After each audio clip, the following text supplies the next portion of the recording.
Salut tout le monde, j'espère que ça va pour vous. Alors aujourd'hui, on va parler de errance et de délices. Je vous invite à prendre le passage de Genèse chapitre 4, versets 10 à 26. Et on va le lire ensemble. Alors pour le contexte, Caïn vient de tuer son frère Abel. Je ne vais pas lire le début du passage, si vous ne le connaissez pas, vous pouvez le lire vous-même. Donc, verset 10. Dieu dit alors, qu'as-tu fait? Le sang de ton frère crie de la terre jusqu'à moi. Désormais tu es maudit, chassé loin du sol qui s'est entrouvert pour boire le sang de ton frère versé par ta main. Quand tu cultiveras le sol, il ne te donnera plus toutes ses ressources. Tu seras errant et vagabond sur la terre. Caïn dit à l'Éternel, ma peine est trop grande pour être supportée. Voici que tu me chasses aujourd'hui de cette terre. Je serai caché loin de toi, je serai errant et vagabond sur la terre, et toute personne qui me trouvera pourra me tuer. L'Éternel lui dit, si quelqu'un tue Caïn, Caïn sera vengé 7 fois. Et l'Éternel mit un signe sur Caïn, afin que ceux qui le trouveraient ne le tuent pas. Caïn s'éloigna de l'Éternel et habita le pays de Nod, à l'est d'Éden. Caïn eut des relations conjugales avec sa femme. Elle tomba enceinte et mit au monde Enoch. Il construisit ensuite une ville à laquelle il donna le nom de son fils Enoch. Enoch eut pour fils Irad. Irad eut Mehujaël. Mehujaël eut Metsuaël. Et Metsuaël eut Lémec. Lémec prit 2 femmes. L'une s'appelait Ada, l'autre Tsia. Ada mit au monde Jabal. Il est l'ancêtre de ceux qui habitaient sous les tentes et près des troupeaux. Le nom de son frère était Jubal. Il est l'ancêtre de tous ceux qui jouent de la harpe et du chalumeau. De son côté, Tsia mit au monde Tubal-Caïn. Il forgeait tous les outils en bronze et en fer. La sœur de Tubal-Caïn était Naama. Lémec dit à ses femmes, Ada et Tsia, « Écoutez-moi, femmes de Lémec. Prêtez attention à ce que je dis. C'est que j'ai tué un homme pour ma blessure et un enfant pour ma contusion.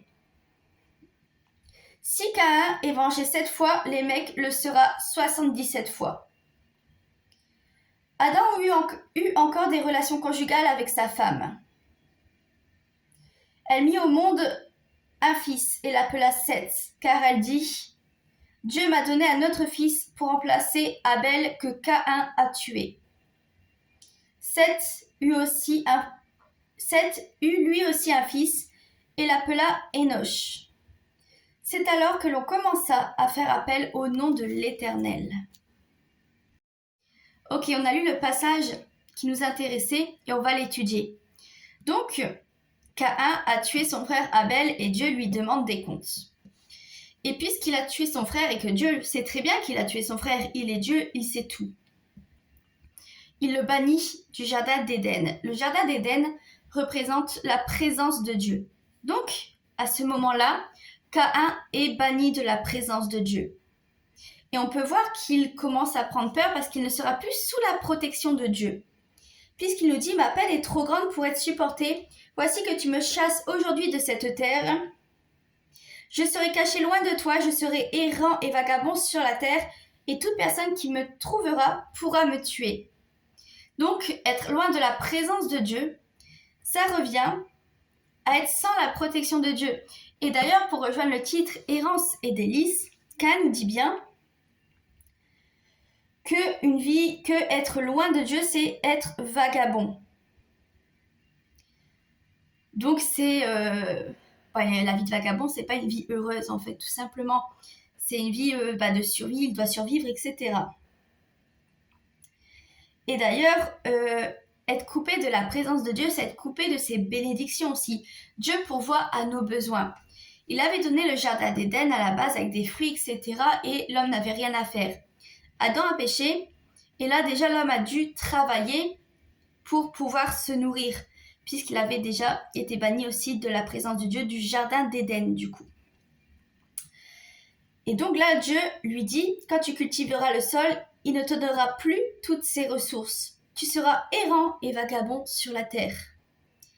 Donc, être loin de la présence de Dieu, être exclu de la présence de Dieu, c'est se résoudre à une vie de peur et de difficultés.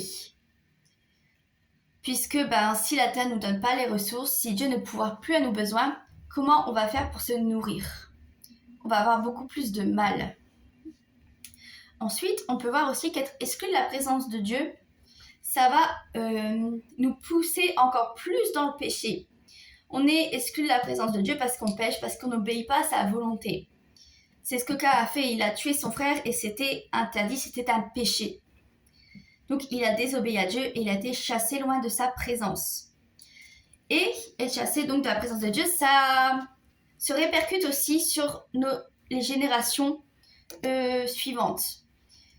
Et on peut voir en étudiant ce passage que plus la généalogie de Caïn avance, plus le péché se répand dans sa généalogie. Lui, par exemple, a tué son frère. Mais on peut voir que dans sa généalogie, par exemple, ceux après lui ont pris 2 femmes, alors que l'Éternel déjà avait fait Adam et Ève, un homme et une femme. Donc c'était pas la volonté de Dieu qu'il en prenne 2. Et on va même jusqu'à Lémec, qui avoue quand même avoir tué un homme et un enfant, juste pour être vengé plus de fois que Caïn, pour être vengé 67 fois. Donc il a tué dans un but égoïste. Il a pensé qu'à sa personne. Donc on voit que plus on avance, plus le péché abonde. Contrairement à Adam et Ève qui, oui, avaient péché, mais ont toujours gardé leur créateur en tête et dans le cœur, puisqu'ils ont eu un fils. Et c'est à ce moment-là, ils ont eu un fils qui lui-même a eu un fils. Et c'est à ce moment-là qu'on a commencé à faire appel à l'Éternel. Donc c'est à ce moment-là qu'on a commencé à prier. On peut voir du coup que Adam et Ève qui ont du coup quand même gardé Dieu dans leur cœur, dans leur généalogie, donc de leur côté, il y a quand même encore la protection de Dieu et Dieu qui agit dans leur vie, puisque Ève dit clairement que c'est Dieu qui lui a donné Seth pour remplacer Abel, donc c'est une bénédiction. Donc ils sont encore dans la présence de Dieu d'une certaine manière. Et donc de leur côté, leur généalogie, eh bien ça va de bénédiction en bénédiction, puisque eux ont eu un fils qui était une bénédiction. C'était une manière de guérir le cœur d'Adam et Ève, de leur fils décédé que Caïn a tué.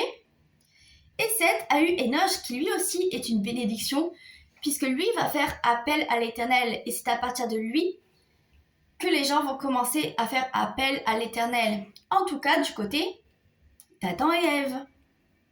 Puisque Caïn, on le voit clairement, sa généalogie est loin de Dieu.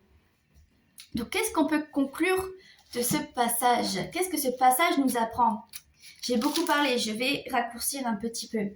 Donc, ce passage nous apprend qu'en fait, être dans la présence de Dieu, c'est avoir accès aux bénédictions, à la protection, à l'abondance. Alors qu'être chassé loin de sa présence, donc pécher contre lui volontairement, et donc volontairement s'éloigner de lui en fait, puisque c'est ce qu'on fait quand on pêche. Passer davantage, s'enfoncer dans le péché, dans le malheur, la tristesse et la difficulté, donc dans le vagabondage, dans la errance. Puisqu'une vie sans Dieu, c'est ça, c'est une vie de errance. On n'a pas de but, notre seul but, c'est de survivre. Et on n'a personne sur qui compter puisque on a rejeté Dieu. Donc voilà ce que ce passage nous apprend. La présence de Dieu est une bénédiction. Ne fuyez pas la présence de Dieu, frères et sœurs. Ne mettez pas Dieu de côté dans vos vies. Ne lui refusez pas l'accès à vos vies. Parce que c'est avec Dieu que vous aurez des délices dans vos vies. C'est avec Dieu que vous aurez une vie de délices. Si vous excluez Dieu de votre vie, vous allez avoir une vie de errance. Comme Caïn et sa généalogie, l'a eu. Soyez comme Seth, soyez comme Enoch. Parlez de Dieu autour de vous et obéissez à Dieu. Faites appel à l'Éternel. Soyez bénis.